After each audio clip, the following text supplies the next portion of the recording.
42-ci sualda deyir, sxemə əsasən Günəşin zenitdə olduğu 50 şərq uzunluğunda yerləşən məntəqə ilə Bakı arasındakı məsafəni kilometr ilə müəyyən edin. Günəşin zenitdə olduğu məntəqənin uzunluğunu verib 50 şərq uzunluğu, enliyi isə bizə məlum deyil. Sxemə əsasən biz onun enliyini tapa bilərik. Sxemdən görürük ki, 35 dərəcə şimal enliyinə Günəşin düşmə bucağı 40 dərəcədir. Və buna əsasən Günəşin zenitdə olduğu enliyi tapa bilərik. Qeyd eləyək, 35 dərəcə şimal enliyinə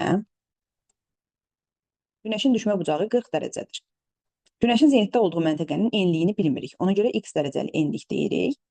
Bura isə təbii ki, günəş şüalarının düşmə bucağı 90 dərəcədir. Çünki dedik, zenitdə olduğu məntəqəni tapırıq axı. Zenit günəş şüalarının 90 dərəcə bucaq altında düşməsidir. Buradan x-i necə taparıq? Demişdik ki, hər hansı iki məntəqənin aralarındakı günəşin düşmə bucağı fərqi onların coğrafi enliyinin fərqinə bərabərdir. Bu düşmə bucaqları arasında 50 dərəcə fərq var. Deməli, coğrafi enliklər arasında da 50 dərəcə fərq olmalıdır. 35 şimal enliyindən 50 dərəcə cənuba gəlsək, çatarıq 15 dərəcə cənub enliyinə. Deməli, Günəşin zenitdə olduğu məntəqənin coğrafi enliyi 15 dərəcə cənub enliyidir. Uzunluğunu isə vermişdi, 50 dərəcə şərq uzunluğu. Bu məntəqə ilə Bakı arasındakı məsafəni istəyir bizdən.